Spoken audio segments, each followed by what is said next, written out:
탈락이야, 병신아.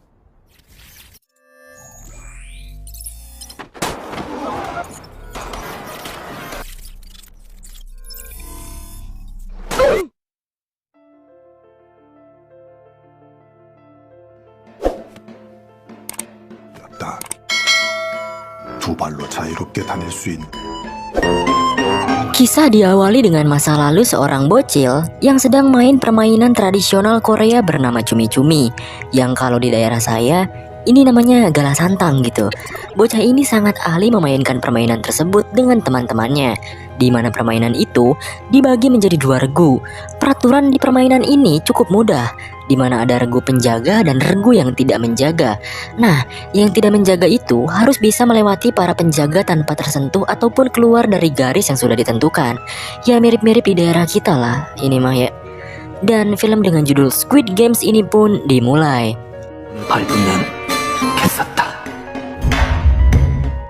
Cerita dimulai dengan penampilan seorang pria yang biasa saja hidupnya.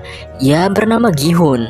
Setelah ia dipecat dari pekerjaan lamanya, ia menjadi supir sekarang dan tinggal bersama ibunya yang sudah tua. Gi-hun diberikan beberapa uang untuk menghadiahkan anaknya yang hari itu berulang tahun. Jadi si Gi-hun ini udah cerai sama istrinya, dan anaknya itu bersama dengan mantan istrinya tersebut. Karena duit yang diberi emaknya tak cukup, Gi-hun meminta duit tambahan lagi dengan memaksa.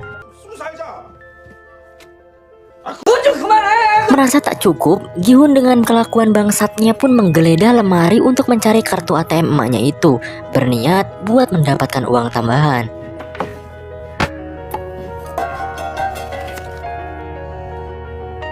Gi-hun akhirnya pergi ke ATM dan berusaha memasukkan sandinya. Sayangnya beberapa kali ia mencoba dengan tanggal lahirnya malah salah total gitu. Dan temannya yang biadab ini menyarankan untuk menggunakan tanggal lahir ibunya saja. Tapi Gi-hun malah memasukkan tanggal lahir anaknya sendiri. Dan beruntung sandi yang ia masukkan benar, karena ia tahu kalau ibunya sendiri lebih sayang kepada cucunya itu.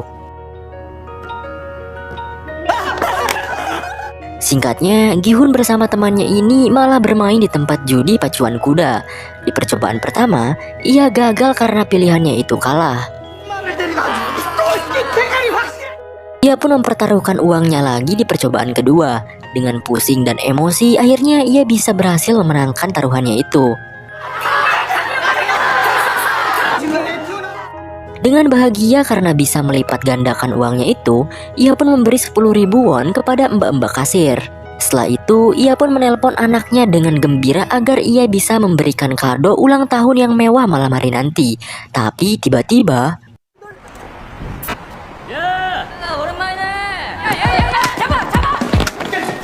Gi-hun malah bertemu rentenir dan ia kabur terkentut-kentut. Saat ia berlari, ia malah menabrak seorang cewek. Dan akhirnya, ia pun tertangkap oleh rentenir itu.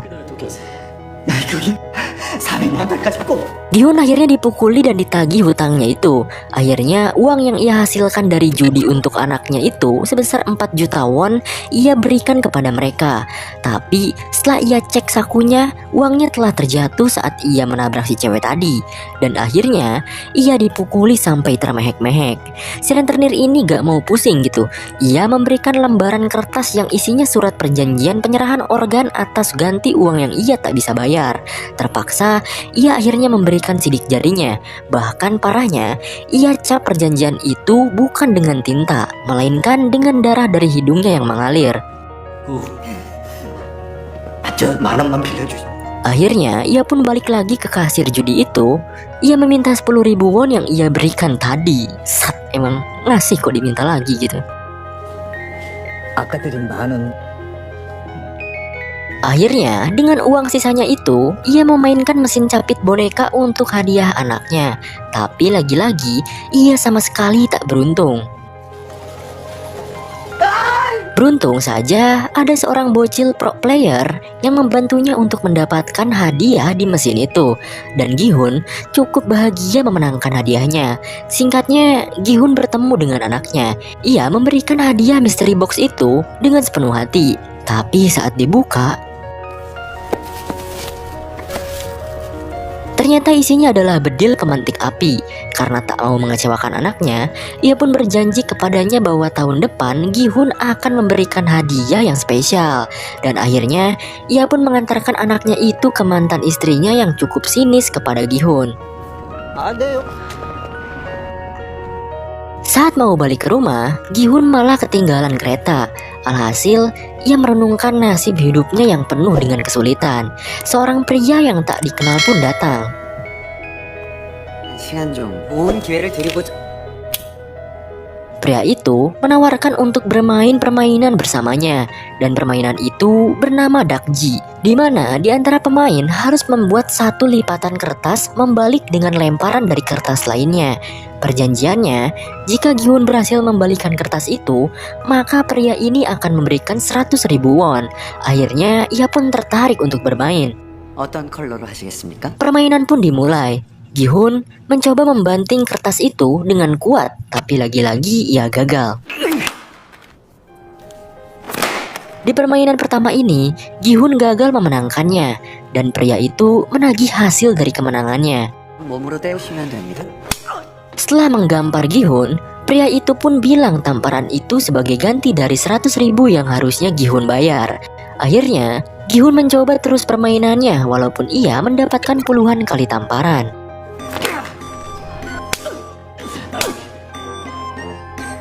Lalu ia pun menggunakan 100% kekuatan otak dan lengannya.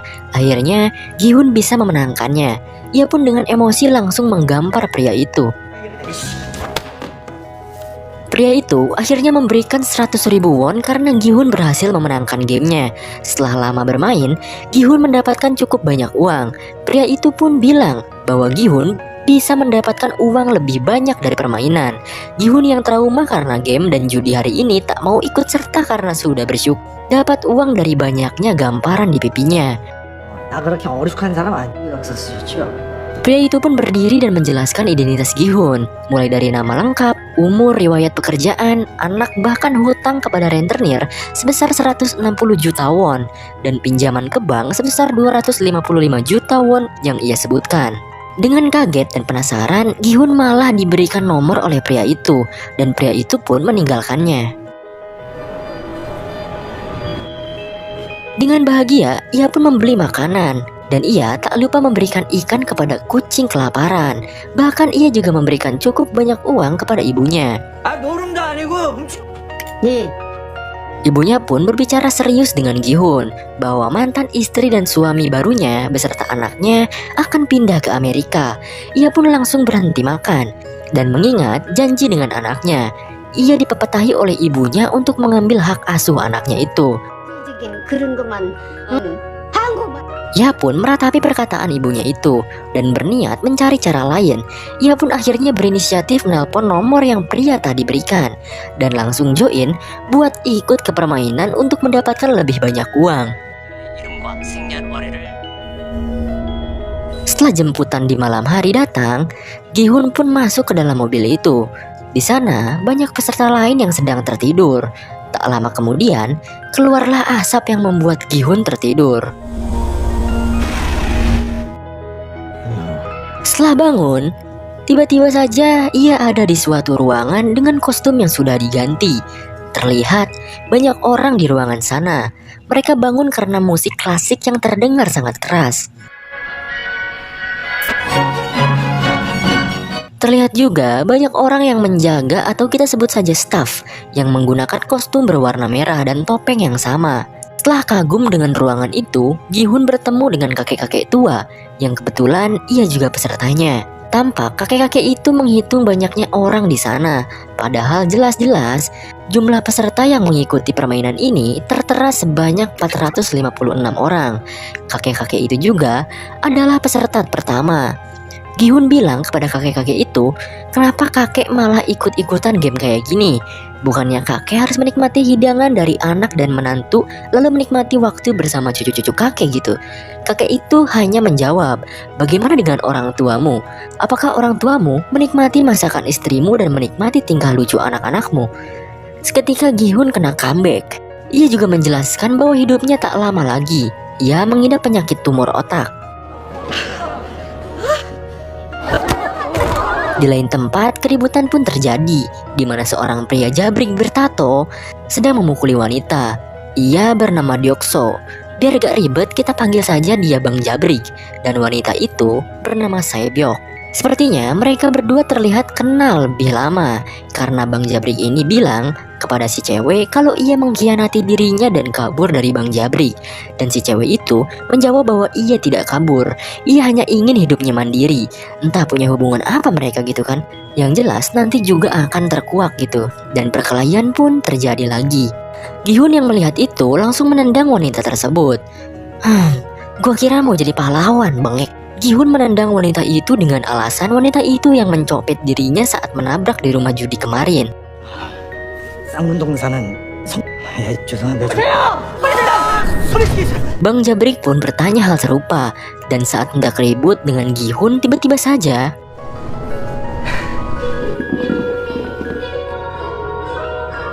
para staf bertopeng pun datang dan mengumumkan persoalan dari permainan yang akan mereka mulai. Staf itu berkata bahwa pemenang dari permainan ini akan mendapatkan uang dengan jumlah yang sangat besar, dan juga akan ada 6 permainan dalam 6 hari mendatang. Pada awalnya, para peserta tidak percaya kepada para staf ini. Begitu juga dengan seorang pria bernama Cho Sang-wo. Lalu, staf itu pun memberikan tayangan-tayangan video ketika para peserta ditawari bermain game dakji dengan hadiah 100.000 won setiap kemenangan. Begitu juga dengan Sang-wo yang terlilit hutang karena investasi jangka panjangnya gagal. Ia juga menggelapkan dana dan memiliki kerugian sebesar 650 juta won. Hal tersebut menjelaskan bahwa semua peserta di sini adalah orang-orang yang berada di ujung tanduk dengan utang yang tak terbayarkan. Lalu para peserta sendirilah yang memutuskan untuk mengikuti permainan ini tanpa paksaan. Staf pun memberikan pilihan terakhir. Para peserta boleh kembali dan menjalani kehidupan lama atau mengikuti permainan ini. Lalu permainan selama 6 hari ke depan pun akan dirahasiakan demi keadilan permainan. Ada seorang pria juga bertanya berapa jumlah uang jika mereka menang.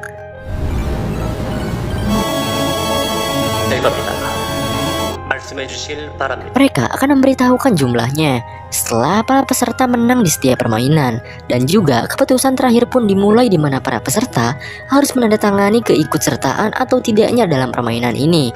Para peserta pun berjajar menandatangani perjanjian itu. Begitu juga dengan pemeran utama kita, Gihun. Isi surat itu tertera 3 pasal, di mana pasal pertama, pemain tidak diperbolehkan berhenti bermain. Kedua, pemain yang menolak bermain akan dieliminasi. Ketiga, permainan dapat dihentikan jika mayoritas setuju. Gihun tampak rada bimbang dan tidak enak hati karena ia melihat si pak tua yang tak pikir panjang untuk ikut. Ia pun akhirnya gengsi dong, dan akhirnya ikut serta dalam permainan itu. Permainan pun dimulai. Para peserta dibawa ke sebuah ruangan di mana ruangan itu sangat indah dan membuat mereka terkejut. Lalu, mereka juga difoto agar wajah mereka tertera jika mereka tereliminasi. Di lain tempat, ada seseorang bertopeng yang entah ini siapa. Ia memulai permainan ini dengan membuka gerbang lapangan bermain. Setelah para peserta keluar dari ruangan itu, Gihun pun menemui seorang temannya bernama Sang-wo. Gihun sangat terkejut kepada Sang-wo karena berada di sini, karena saat kemarin Gisun belanja ke toko ibunya. Ibunya bilang bahwa Sang-wo sedang sibuk dengan bisnis besarnya di luar negeri. Di lain tempat, pria bertopeng itu mengangkat teleponnya yang berdering. Dengan julukan frontman, ia pun melaporkan bahwa permainan sudah siap untuk dimulai, dan ia pun duduk santai dengan TV sebesar gaban dengan tayangan para peserta itu. Di lapangan, para peserta takjub dengan keindahan pemandangannya, padahal mereka sebenarnya sedang di dalam ruangan.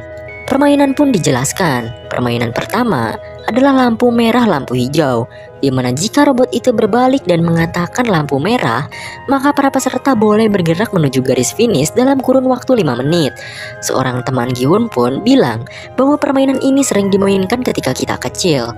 Ada 2 orang peserta yang saling rival-rivalan. Mereka taruhan agar cepat-cepat sampai di garis finish dengan 1 juta won. Dan permainan pun dimulai. Dengan cepat si rambut kuning pun berlari paling depan. Karena ia masih bergerak ketika robot itu berbalik, maka ia pun langsung jatuh tersungkur. Robot itu pun mulai membelakangi. perlahan-lahan para peserta mulai bergerak menuju finish. Teman si rambut kuning malah ngata-ngatain kepada temannya yang sudah tereliminasi. Temannya pun mengeluarkan darah dari mulutnya dan membuat ia panik. Alhasil, ia pun tertembak dan mati. Darah yang muncrat ke wajah seorang wanita membuat histeris pemain lain, dan akhirnya mereka semua pun panik dan berlari menuju gerbang kembali. Tapi selama mereka bergerak, mereka akan ditembaki oleh robot itu. Jumlah pemain berkurang sangat pesat. Mereka tak tahu kalau tereliminasi mereka akan dibunuh. Di sisi lain, pria bertopeng bernama Front sedang asik minum sambil menyaksikan serunya permainan yang bagaikan pembantaian ini. Akhirnya permainan pun kembali dimulai dengan sisa pemain yang berkurang. Terlihat seorang kakek yang berjalan langkah demi langkah dengan santai. Pemain lain pun mulai bergerak maju kembali. Kesialan malah terjadi kepada Gi-hun. Setengah tubuhnya tertindih oleh jasad pemain lain yang membuat ia kehilangan banyak waktu. Sang Mo menyarankan untuk berjalan di balik badan orang lain agar mengurangi resiko pendeteksian dari robot itu. Dan Gi-hun mulai berusaha berdiri lagi. Sedangkan Bang Jabrik mengetahui ada seseorang yang berlindung di belakangnya. Wanita itu adalah Saebyok. Ia pun mengancam Bang Jabrik untuk tidak macam-macam. Jika tidak, ia akan menggerakkan kepalanya saat robot itu sedang mendeteksi. Di sisi lain, orang yang dijadikan Gi-hun berlindung tertembak.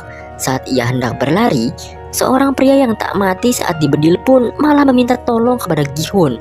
Dan ia kehabisan banyak waktu karena orang itu. Gi-hun melihat waktu yang tinggal 1 menitan. Ia pun tak memperdulikan pria itu dan terus bergerak maju untuk mencapai finish. Di lain tempat, si frontman malah nyalain lagu jazz sambil nontonin mereka. Lagu ini membuat vibes pembunuhan di film ini berbeda. Satu persatu dari mereka tertembak. Dengan perjuangan yang sangat edan, mereka pun berusaha terus berlari saat robot itu berbalik. Dan beberapa dari mereka pun berhasil mencapai garis finish. Si kakek, Bang Jabrik, Saebyok, bahkan Sang Wo sendiri, terkecuali pemeran utama kita. Waktu tinggal 20 detik lagi, Gi-hun malah mengalami masalah. Hampir saja ia jatuh saat robot itu mendeteksi. Ia pun dibantu oleh seorang pria yang baik hati. Dengan terburu-buru karena waktu, Gi-hun dan pria yang menyelamatkannya pun berlari dan melompat ke garis finish.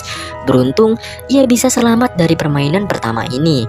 Karena waktu sudah habis, beberapa orang yang tersisa akhirnya dieliminasi dan langsung pergi ke akhirat. Ruangan permainan pertama ini pun ditutup dan film Squid Games Part 1 pun selesai.